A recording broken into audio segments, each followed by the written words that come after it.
I'm currently a PM at Betterment. I used to be a PM at Amazon, and I'm happy to answer any questions about my experiences at either place. I really actually enjoyed my experience at Amazon. I think you read New York Times articles about working there, and it's like, oh boy, it sounds awful, but I actually really enjoyed it for a number of reasons. I'm happy to share that. So really two topics I'm going to touch on today. One is just measuring the business. So as a product manager, you focus a lot of your effort on the business side of the company you work at. I think about it as like sort of the macro data, and then measuring a product change. So your day to day, you're making changes to the product, you're trying to improve it, and that's more the micro managing management of being a product manager. So yeah, data, like the way I think about data, it's just simply information used to make decisions. It's not anything more than that. I think some people try to make it out to be something extremely complicated. They're data scientists even, and in a lot of ways, I just think about data as just the information I use to make a decision day to day. And I've got a funny example from Amazon folklore about this. So this is Amazon circa like 2012, I think. And one thing Amazon does really well is they split test everything. They call it a web lab. Other companies call it something different, but Amazon split tests everything. And back then, they were really pushing Kindle as well as like fashion. And one of the funny stories came out of the fashion team. And it may not be true, but I love the story. They were running a split test where there are two slots on Amazon's homepage. And they ran a split test with taking up both slots. Basically, the bottom slot here has something, and they put something in the top slot as well. And they split tested that against what you see here. And what they observed is that if you put fashion in both of these slots, you sell a lot more clothing, but you also sell a lot more other things as well. They actually perform much better than what you see here. And because this part of the product of Amazon is so high impact, a lot of the things that you sort of have to like prove yourself out to Jeff Bezos. So the fashion team went to Jeff with this information, and Jeff was like, "Thank you so much for doing the split test. I now know how much I'm spending by putting Kindle in that slot."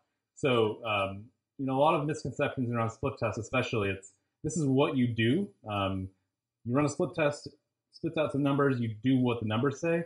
That's not exactly how it's always used. I mean, for me, there are things that like that where it's just like, well, I'll just do what the numbers say. But when it comes to like strategic things, you may not necessarily just do what the split test says. So going back to data, I think about it as sort of like what should we be working on and what's going on with what we did. Just like this constant, you hear the iteration, but it really is constant iteration. You need to always be looking at what's going on with your product. And these are the two things that I look at basically every day. There's just so much data out there. Like, no matter if you're at a small company and a big company, like Amazon, it took me 3 hours to write a SQL query. At Betterment, it takes me 4 seconds. And when people are like, oh, I wrote such a hard query today, it took 30 seconds to run. I'm like, we have tons of data, but like, we're tiny. Amazon has tons of data and they're huge. And no matter how small or big your company is, you've got lots of data these days. And so I think about obviously the two types of data. You get qualitative data, like customer feedback, user research, user tests, your company's strategy, that's an input to how you make decisions. What your competitors are doing, that's something that coming from the Amazon School of Product, I don't think about as much, but I know it's super important in a lot of ways. Employee opinions, as a small company especially, people have strong opinions about what the product should be. Personal opinions, like I love my personal opinions, so I definitely think about that when I think about what we should do from a product perspective. And of course, quantitative, this is my favorite, despite the fact that I've known that there's not a ton of numbers in this presentation. So things like traffic, feature uses, business metrics, clicks, acquisition, attrition, anything that has a number, essentially. That's quantitative, like basic stuff.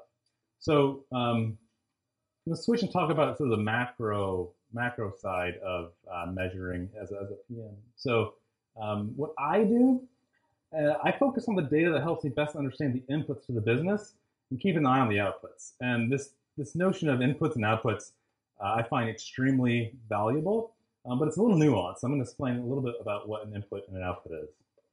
So inputs, like, they're the things that you can control, but they're also the things that you believe drive growth, whatever growth may be for you. It's kind of like a strategy. They're squishier. It's not quite as sort of comfortable to work with, kind of. And the outputs are sort of the opposite. So they're harder to control directly, but they're the growth indicators, things like revenue. Very easy to measure, less squishy, and more comfortable. Like, these are the things, these are the business terms that people use to measure the performance of the company. So when you're talking to the management, especially, they care a lot about the outputs. So just some examples of inputs and outputs. Convenience. How the heck do you measure convenience? You have to get creative about how the data that you use to measure convenience. Traffic, that's easier to measure as an input. Usability. What is usability? How do you quantify usability? Feature adoption, again, that's another one that's reasonably easy to measure, but is an input. Customer experience. That's super important and also kind of weird and squishy to measure. Outputs, like for Betterment, AUM is extremely important. That's assets under management. That's how we make money. Customer acquisition, again, that's like a growth indicator.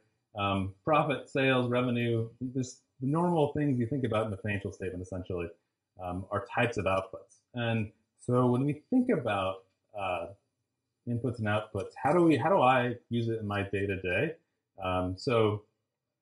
For example, at Betterment,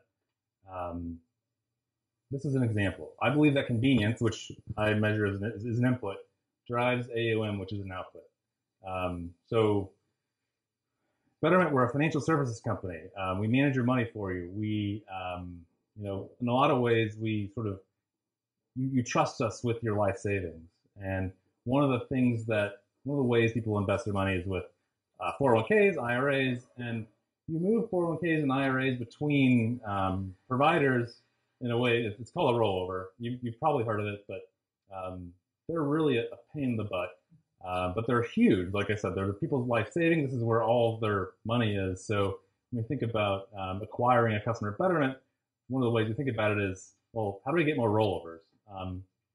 As an example of why they're not very convenient, so imagine you're rolling over an IRA from Fidelity to Betterment, as an example. Currently in the financial world, you have to print a piece of paper. You have to go to the bank. You have to get what's called a medallion signature, which is essentially the bank guaranteeing the transaction. You have to mail the piece of paper to Fidelity. Fidelity then processes it, whatever they do. They then liquidate all of your things in your Fidelity account and mail us a check to Dallas, where we have like an electronic place that processes them, and then our ops team on 23rd Street electronically marks the rollover as complete and deposits the check. So super, it's ridiculous. It's unbelievably ridiculous. So it's clearly a place where convenience is it's low-hanging fruit. So I focus a lot of my effort there at Betterment. And one of the ways I think about convenience in terms of rollovers is this idea of a perfect rollover. What is a perfect rollover? And the perfect rollover percentage. So, we do 100 rollovers. How many of those rollovers are perfect? And the way I measure it is a rollover is perfect if it takes less than 14 days. So that's already a long time, but it is what it is. And the customer doesn't call us between 7 days prior and 7 days after the rollover finishes. So the idea here is we want it to complete quickly, and we don't want the customer to call us, because we believe if the customer has to call us, they're scared about something. They see typically when they call us, they see the balance in their Fidelity account go to zero. They don't see the balance in their Betterment account go to whatever balance it should be. And it's just like 0 and 0, and they get really concerned. So how do we think about driving the perfect rollover percentage? Because we believe if we drive convenience as measured by the perfect rollover percentage, we'll drive AUM and growth. So that's how an input relates to the outputs. Right now, you wouldn't believe it, but the perfect rollover percentage at Betterment is between 13 and 14%. Most rollovers take between 20 and 30 days. And so this is clearly an area where we'd like to devote a lot of effort over the next year or so. Like I said, focusing on inputs is kind of uncomfortable. It's not typically the way people think about driving business, but it's super important. It's really hard to build product around increasing revenue. Like how do you, you can't build product to increase revenue. You can build product to increase the number of things your site is selling, but you can't build products to increase revenue directly. So I think about inputs as really the things that lie between the success of your business and the products that you can build. Typically when I prioritize, for example, I prioritize around the inputs, but I also sort of estimate the outputs. So this is measuring a product change. This is related to what I talked about at the beginning with that split test. And I think split testing, if you're not familiar with it, split testing is essentially comparing two versions. So version A versus version B, and trying to answer the question, which is better? And better is one of those things like, well, what does better mean? Typically you have a hypothesis version, if we have a green button instead of a blue button, we will get more signups, for example. That's a typical basic split test. And you hear these sort of urban legends around, we change the button color and increase signups 30% or something like that. And I think those things are sort of going away. I think largely because people are getting, or customers and people are learning or building habits. So one of the fascinating things is if you go to basically every e-commerce site, the add to cart button is on the right side of the page. And it's on the right side of the page because everyone learned that the add to cart button is on the right side of the page because they shop on Amazon. And the add to cart button is the right side of Amazon. So over time, I find split tests to be harder and harder to get results from because people have developed habits. And so yeah, better is a little it's squishy.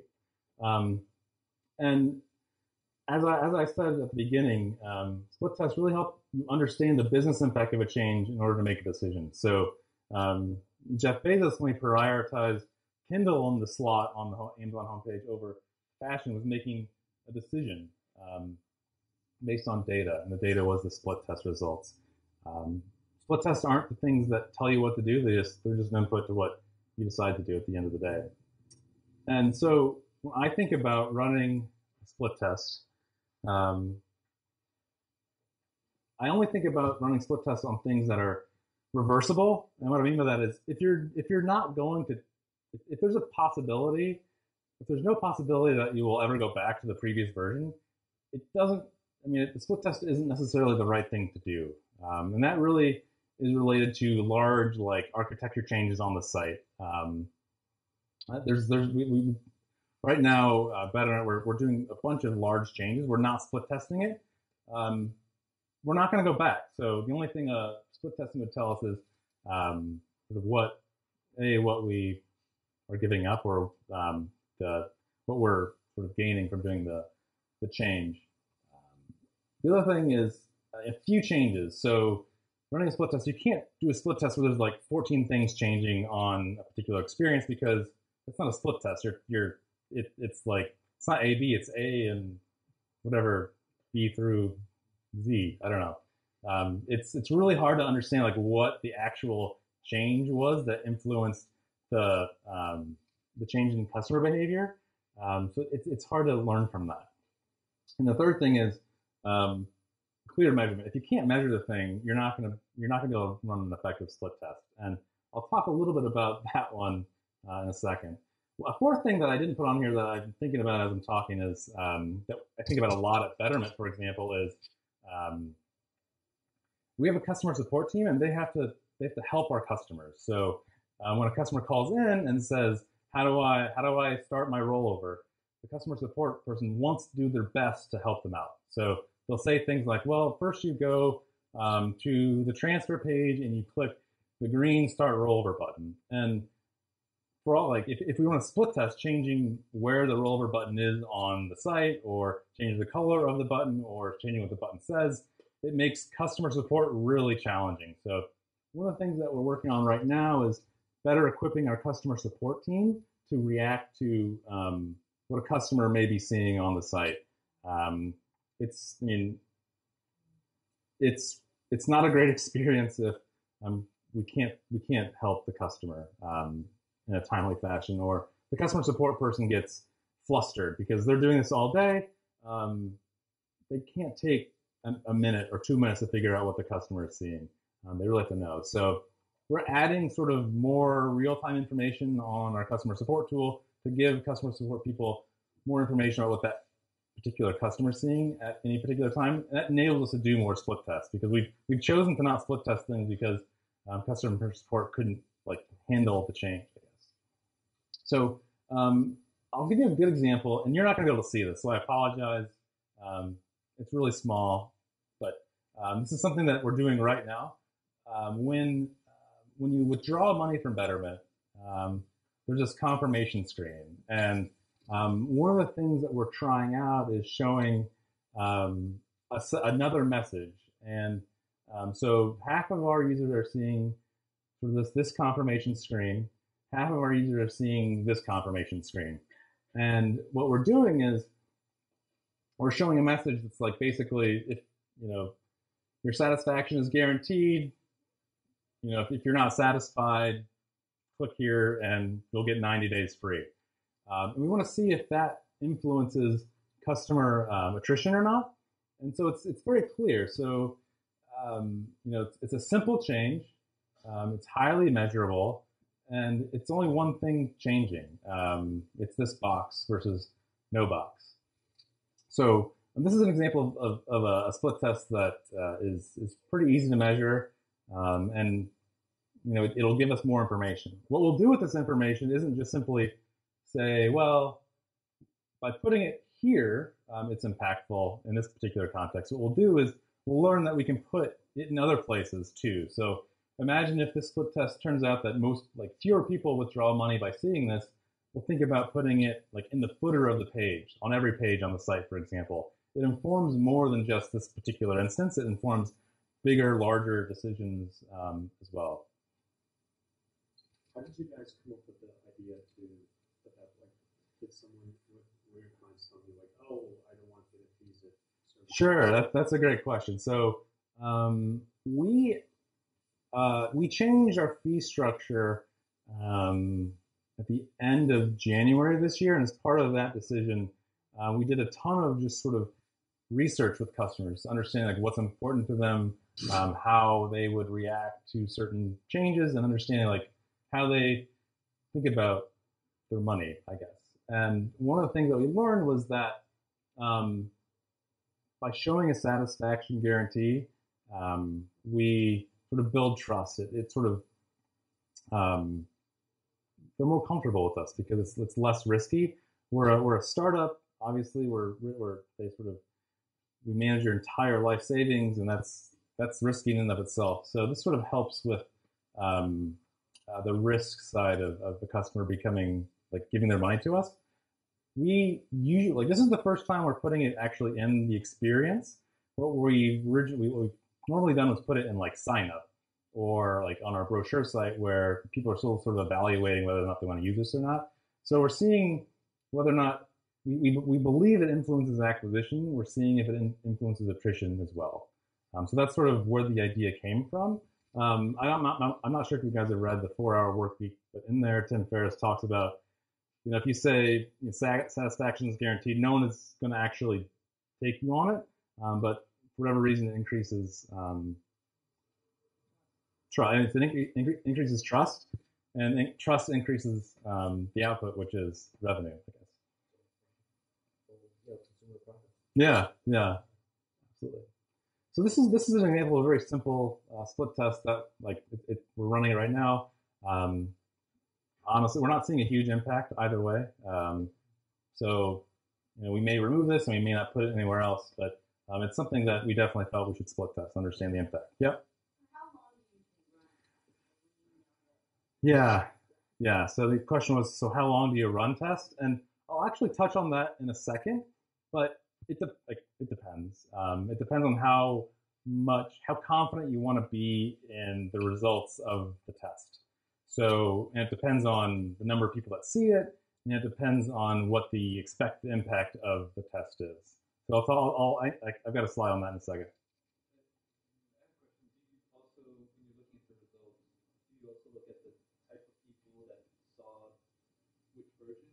Yeah, so the question was, do you look at the type of people that saw which version? And the answer is yes. So there's obviously an overall impact, but you want to dive in deeper to understand how certain types of folks are behaving versus other types of folks. So it may be true that a 65-year-old person this really resonates with versus a 25-year-old it doesn't particularly resonate with, for all we know, the person actually needs their money to pay taxes or something, or to buy a house. And on the next step, actually, we ask them like sort of why they're doing the withdrawal. So we can figure that out. I think that's super, super important, because if you just take the output at face value, there's probably a lot of interesting information that gets lost that you can use in other places in your product.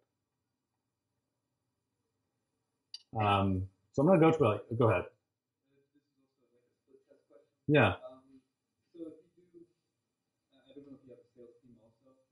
We do, but I don't necessarily work with them. But I've seen this being used in other facets of the business, they split test.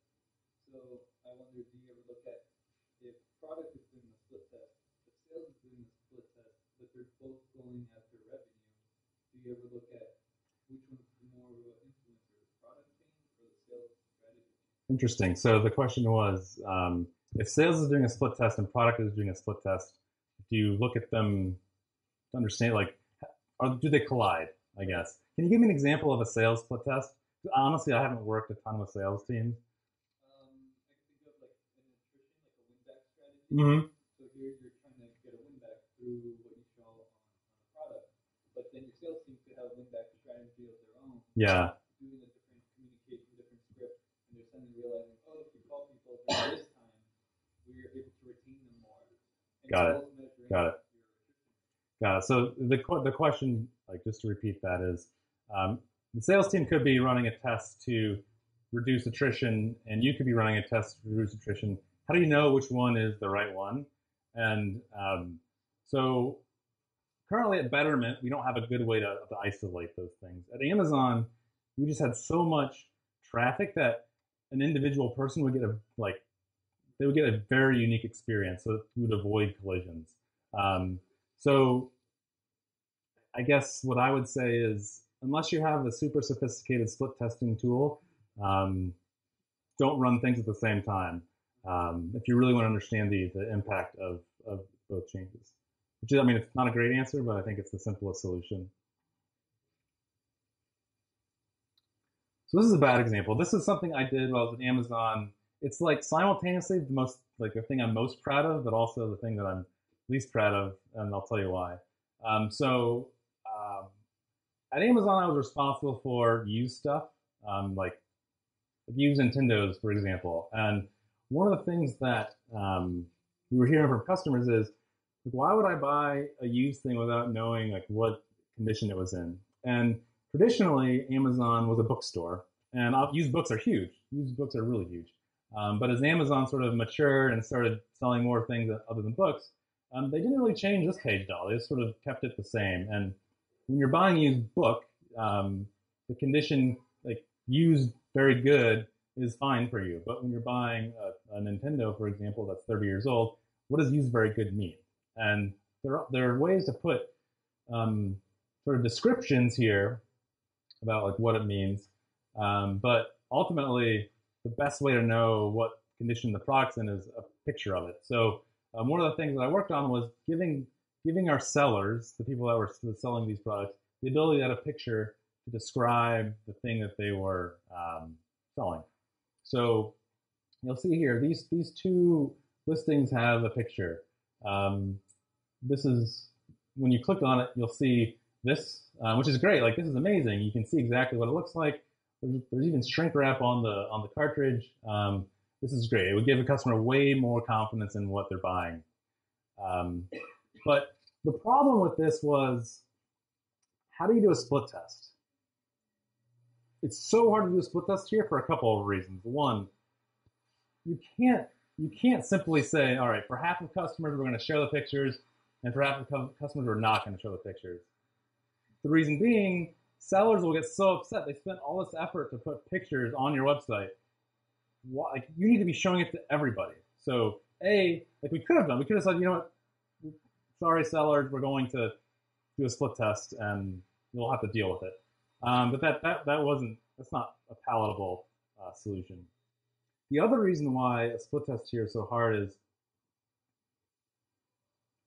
what if this one had a picture, that one had a picture, and that one had a picture, or that one, and that one did?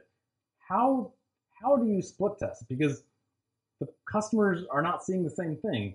If you split test it across every one of these pages, there's millions of these different pages, and they may have different like iterations or combinations of pictures or not pictures. The quality of the pictures may be different. It's just like not a good split test. It's impossible to get a great A/B. There's not a clear control, and there's a clear control, but there's not a clear treatment. So I left Amazon without knowing what the impact of this was to Amazon. We tried, very challenging, but this is the thing that I'm most proud of about working at Amazon. This is, I think, really changed how people buy used and collectible things on Amazon. Not that probably no one has bought something used or collectible on Amazon, but lots and lots of people do. So really excited about that. But it was a bad split test. I'm going to talk a little bit about how to measure split tests. So you hear a lot about this mythical p-value. If the p-value is less than 0.05, then it's significant. And all the p-value says, if it's less than 0.5, is A is different than B. That's all it says. And you can configure it. Like, if you want to be 95% sure that A is different than B, you can use 0.05. If you want to be 99%, use 0.01. All it says is A is different than B. But I don't really like p-values. I mean, I use them, but what I think about most are confidence intervals. So confidence intervals, they tell you where the actual number is. So where is the actual real life like impact of your change? And so here's an example of a split test. These are the only numbers you'll see in my presentation, but imagine the p-value is 0.4, version A, the mean difference was plus 0.2%. Version B, the mean difference was plus 3%. But from here to here, this is the 95% confidence interval, let's say, or the 95% confidence interval. And it's really hard to say, well, I mean, the confidence interval is basically the real number lies somewhere between these two, somewhere here. Like, the real number for version B is somewhere here. We don't know where. We know it's between plus 8 and minus 6. The real number for version A, it's between plus 4% and minus 3%. The mean is plus 2%, but the real value is somewhere between negative 3 and positive 4. And you'll look at this, and I think people have the tendency to say, oh, look, version B, it outperformed version A by 1%. And you can't really say that. All you can really say is version A, the change was negative 3% to positive 4%. Version B, the change was negative 6% to positive 8%. Which one do we choose? You just sort of have to use your judgment. Obviously, if you run it for more time, these become much narrower. And so when you ask yourself, well, how long should I run the split test? The answer is, well, how wide are you, how comfortable are you with this distance between the low end and the high end? So at smaller companies where you don't have a ton of data, these tend to be really wide. So you'll have things like this. So this is definitely something that you'll see at Betterment, for example. You only have hundreds, or like even if you have tens of thousands of people in treatment and control, you'll have something like this. What I like, the dream, when you see this is the dream. Like the low value of version B is greater than the highest value of version A. So you definitely know version B is better than version A. This is the dream. This is sort of the standard Amazon uses. But they can, because they have so much data. This is the dream. It never happens. It never happens outside of large, huge data sets. But like when you think about how you talk about a split test, like I'll talk about, well, version A was -3% to +4%, version B was -6% to +8%. I really shy away from, well, version B was 3% and version A was 2%. That's not necessarily true. We don't know what the real value is. We just know that's between those two ranges. How do you make a business decision? It's largely a judgment call, honestly. So you sort of maybe the answer is, well, let's run it for a little longer and see what happens. But ultimately, like, it's a business decision. You have to use judgment, and I think that's sort of the sometimes the trap people fall into is like, which one do you choose? Like, the data's not telling you the answer, and the answer is sort of the result of your judgment in some ways.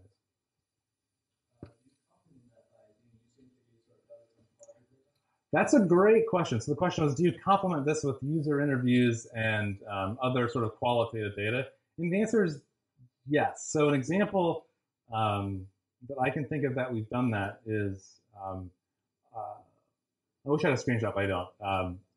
There's a button on the summary page of our product that enables you to start a rollover. And we were thinking about removing that button. And part of that choice was around, well, we did qualitative research that said, like user tests.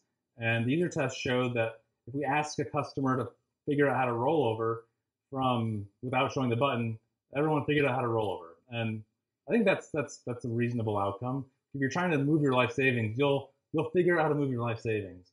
When we ran the test, what we saw was that actually less people did rollovers. So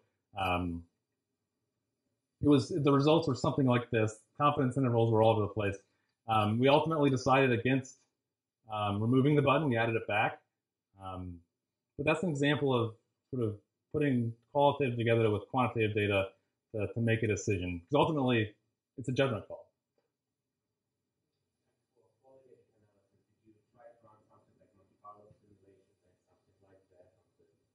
No. And this at the end here, I've got some hot takes, and one of my hot takes is if a change that you make requires substantial analysis, it's probably not particularly impactful. Big changes are obvious. I think that's sort of one of my hot takes. Yeah. What's the time frame on testing in terms of when you make a decision? So the question is, what's the time frame on testing and when you make a decision? What I like to do is sort of before starting a test, I look at, well, how many people do we think are going to see it every day? And based on how many people are going to see it every day, that'll sort of tell us we should expect to see X sort of confidence by in 20 days. So I sort of set a number of days before we even test it because I should know reasonably well what the confidence intervals will be like in the future, just based on how much traffic we expect to see to that particular experience. So again, I think it depends, which is like the worst answer, but I think one of the points I'm trying to make here is data doesn't tell you exactly what to do. Data is just an input to your decision making. Yeah.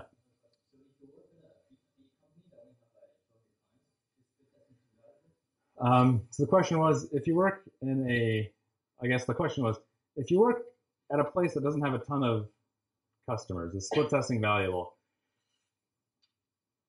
Yes, especially if it's low effort. If it's super low effort, it's just another input to your decision making. Obviously, you have to sort of note the caveats, but if you're comfortable with the caveats, sure, there's no downside. The only downside is, going back to my customer support example, if it causes customer confusion, then that may be a downside, and you want to avoid the split test. Yeah.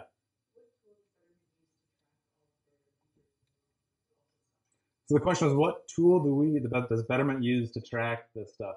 We actually have our own tool. So we built our own tool internally. It's open source. It's called Test Track. It's on GitHub. So it's really early.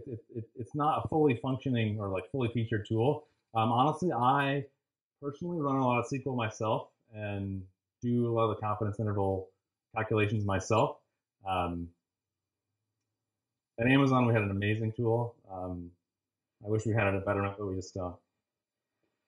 It was obviously not open source, and it's proprietary. So, yeah, completely internal.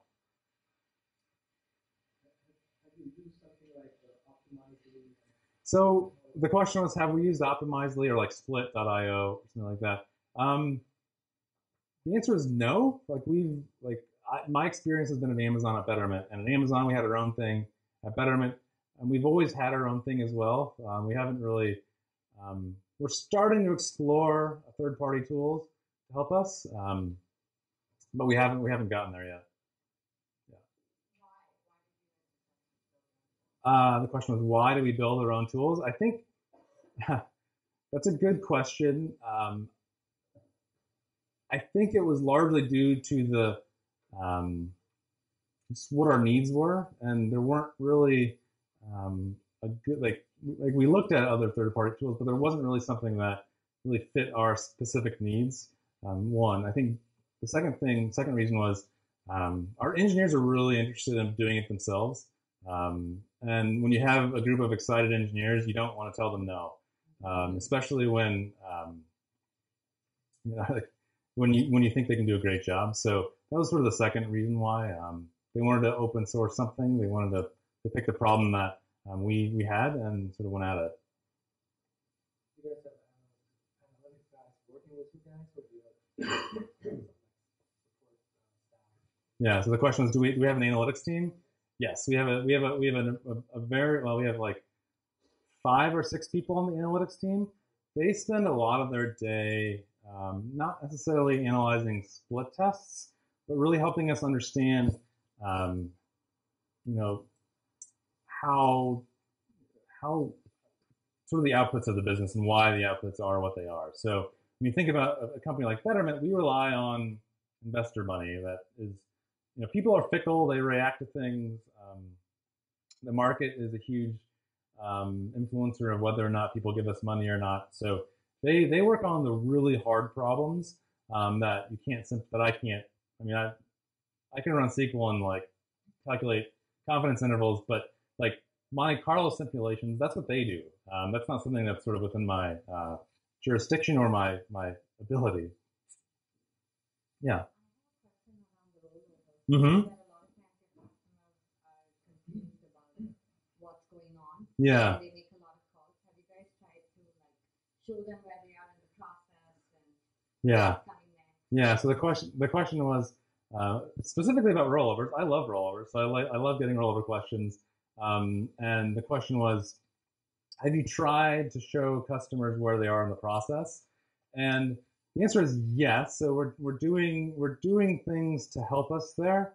Unfortunately, a lot of the process is in their own hands. So they have to print a document, and once they have to print the document, they have to go to the post office, they get a stamp, go to the bank. Like we don't have any visibility into what they're doing, so we don't know where they are in that process.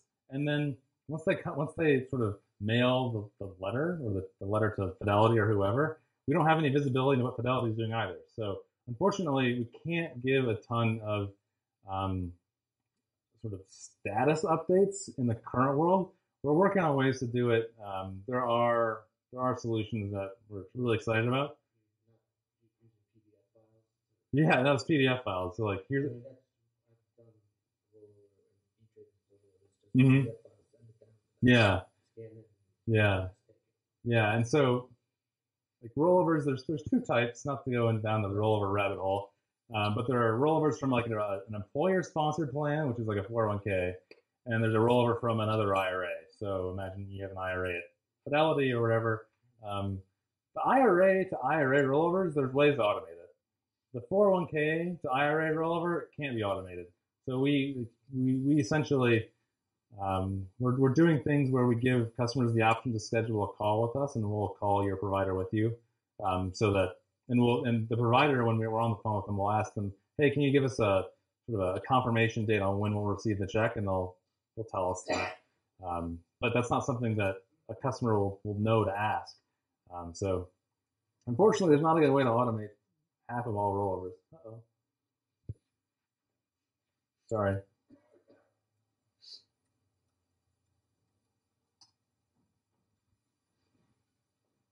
Any other sort of questions? I got one slide left and just my hot takes, so feel free to, yeah. So in terms of analyzing the onboarding process, is that something that the product team does, or is that also within a different function? Yeah, good question. So the question was, like abstractly, does the product team do the analysis on the split tests? The answer is yes, but if we need help, we definitely call in the experts on doing data analysis. So it's a combination of both, I guess. You had mentioned at the beginning that there's a macro view. Yeah, yeah. And so I wasn't sure if that's something done by the product team, or who does The macro stuff. So our data team does a lot of the macro stuff. They support our finance and strategy teams. I also do it on the side. I find it super interesting. I think there's lots of valuable insights you can find in the macro side that if you don't have any curiosity about, you're never going to discover them. Plus, as a product person, as sort of a business person, you can understand, you know where you should see some interesting things in the data. So I really enjoy that side. Actually, I spend a lot of time on the macro, sort of what happened. That was actually something that I picked up with Amazon. You're sort of expect to do it yourself at Amazon in partnership with the finance team, but it's essentially what you're expected to do there. Yeah.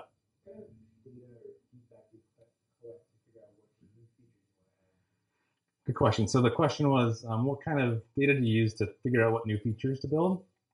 And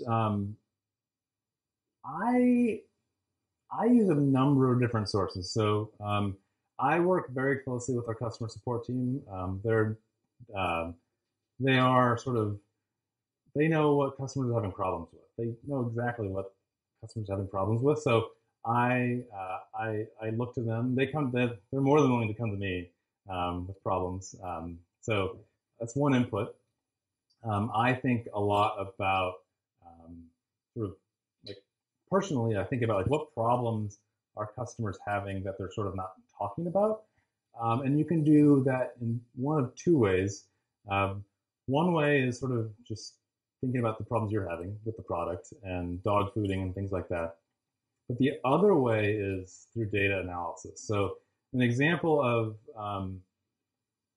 something that customers weren't really telling us, but I could see was a problem is around sort of manually giving us money. So when you're a customer, you give us money, and you can give us money automatically by setting up an auto deposit of a certain amount, or you can give us money manually by just giving us money.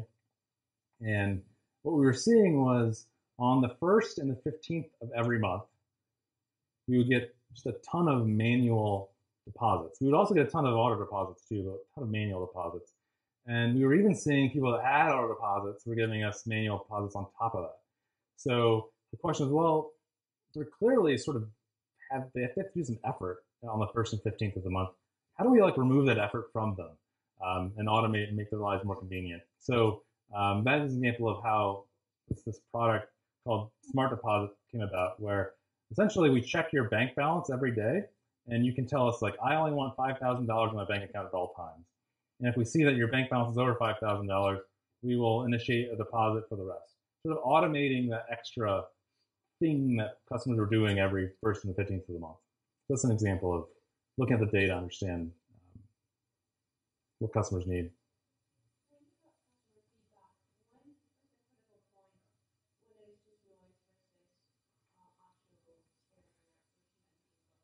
Got it. So the question was, when thinking about customer feedback, how do you sort of filter the noise from the real problems? And that's a great question. One of the fun things about the customer support feedback, especially, is they're only getting the problems. Like, they are getting like the edge cases, and like, what do you deal with all the edge cases? How do you deal with all the edge cases? And what's interesting though is as you get bigger, edge cases stop being edge cases. They become sort of like normal course of business problems. And so I don't have a good answer for that, other than you sort of get a feel for how much effort your engineering team's putting into solving the problems. You get a feel for how many customers are calling about the problem. I don't think there's a right answer. I think sometimes there's tangible business benefits to solving the problem, but I wish I had a perfect answer. I just don't. It's sort of a feel.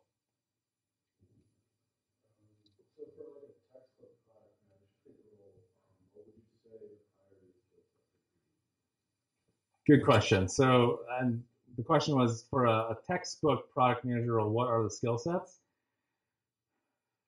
I think, yeah. And what's interesting is, I don't know if there is a textbook product manager role. Every company goes about product management very differently. Like my role changed dramatically between Amazon and Betterment, for example. So I think maybe like the number one thing is flexibility. I'm able to sort of adapt. Yeah, that's one. For me personally, I think number two is empathy with the customer. Like, customer focus is so important. That could just be me. I see a lot of folks sort of, the first thing they do is say, well, what are the competitors doing? And my belief is, if everyone is just looking at what everyone else is doing, you'll just get average. Like, it'll average itself out, and no one will be better than anyone else. If you focus on what the customer problems are, no matter what the competitors are doing, if you're solving the customer problems the best way, you're going to succeed. So I think the second thing is this strong customer empathy. And then third for me would be creativity.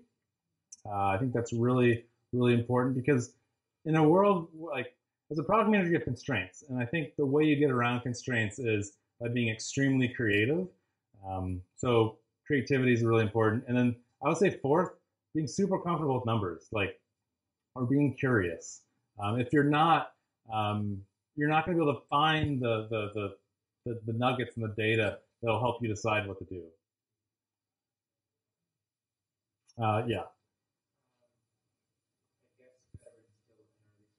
Yeah.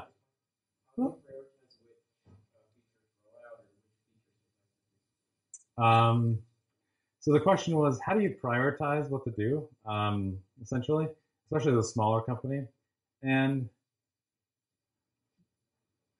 there's tons of different approaches to prioritization. I think for me, there's just still so many small, like, low-hanging fruit. There's just so many things that we can do that we know will improve the customer experience. The reason why I focus on rollovers is that's where most of our customers' money is. And there's, we know that for every, 100 people that tell us they want to give us their IRA, 60 people are. That's 40 people that sort of get lost in the process. If we can, there's just like clear money on the table. So for me, at least, that's the first thing I look at, is like, are there clear opportunities? And then in a lot of ways, there are so many strategic things that you need to do as well.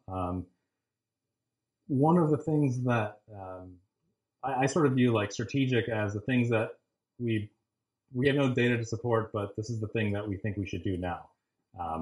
And that's essentially, that's another sort of way to prioritize. Like, this is a strategic priority, we're just going to do it. So the 40% was looking at something like browse rater. Yeah, they just didn't finish. It's not bound at that point. They sort of they have the paperwork. It's just up to them to do it. And So they started, but they didn't. yeah, exactly. So it's like clear. It's clear opportunity. Yeah.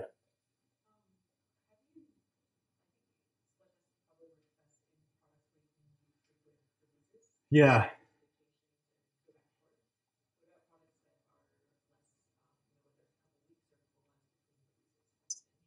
Good question. So the question was, how do you manage split tests with longer release cycles? And I don't know if that's a good answer for that. We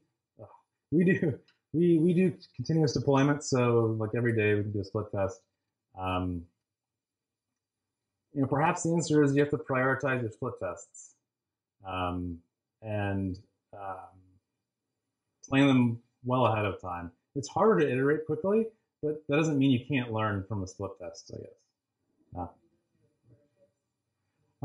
So yeah, we definitely do. The question was, do we do them through prototypes? So yeah, so we use InVision.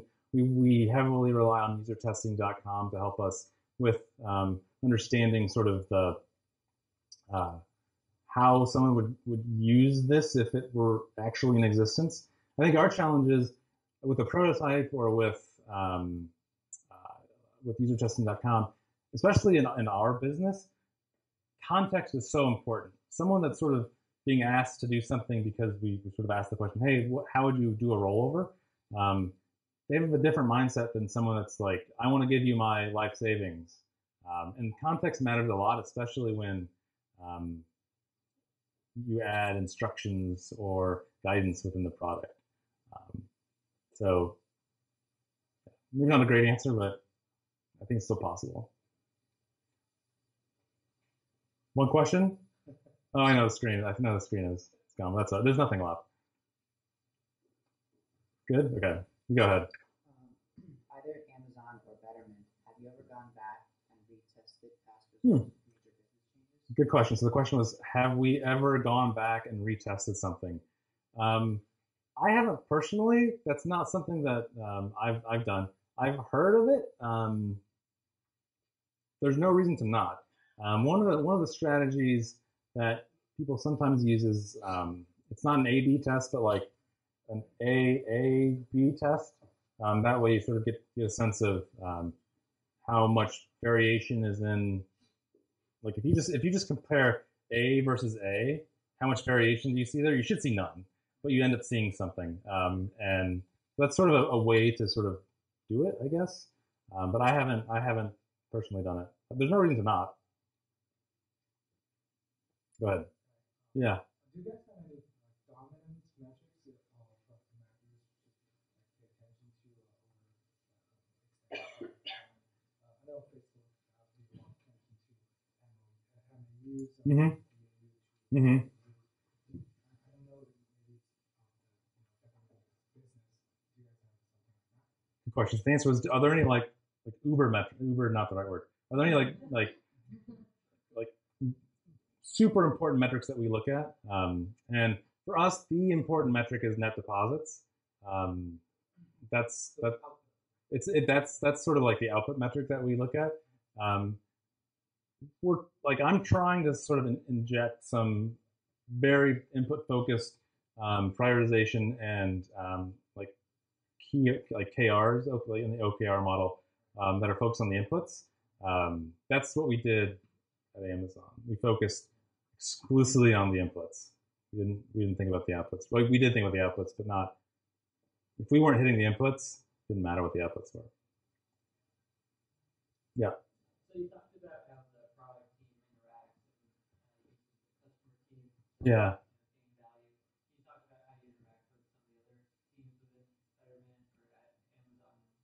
Sure. So the question was, what other teams do you interact with other than the customer support team? And um, what other teams were you thinking about? Yeah. So like as a product person at Betterment, I sit. Um, it's super traditional in the sense that I work with our designer and our engineering team to figure out what we should do. Honestly, the engineers are amazing at picking out the things that just don't make sense, the things that are sort of out of whack from a logical perspective. And typically, my belief is that if something's really complicated to engineer, it's probably really complicated. It's a pretty complicated customer experience. So whenever they say, "Oh, this is just like this is very complicated," I know that maybe we should think about making it less complicated. So definitely work very closely with the engineering team on it's like thing opportunities. I work very closely with the design team on they understand how people use our product more intimately than I do, and strategies you can use to sort of make it more usable. So they have a large input as well. Other teams, especially specifically at Betterment, for example, are we have an investing team. They have beliefs on what information we should show to customers on to sort of communicate the performance of their investments.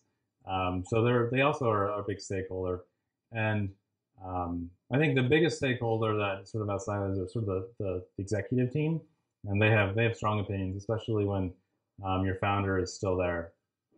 So I try to get input from everywhere. Definitely don't exclude anybody. Did you feel that your transition from Amazon to Betterment created a steeper learning curve because of the difference in verticals? Hmm. So the question was, how did my transition from Amazon to Betterment impact my pace of growth and like skill set? Yeah. So whenever I describe my transition from Amazon to Betterment, I talk mostly about the interpersonal aspects of it. So at Amazon, you're super focused on the customer. You're super focused on sort of your slice of Amazon. You're given full ownership over it. You could essentially do whatever you want within the resources you were given.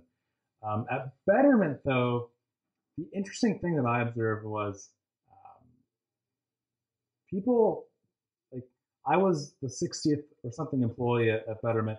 So there were 59 people that took a bigger risk than me at joining a small company. And they're very passionate about the product. So, I think about like the transition, what the things I had to focus mostly on. I had a ton of data at Amazon. I didn't have as much data at Betterment. So I didn't focus as much, like my learning wasn't on the data side as much as it was on sort of how do the interpersonal side of being a product manager. That's something I didn't have at all at Amazon, maybe very little. So I think that's my learning continued. It's just I'm learning different things.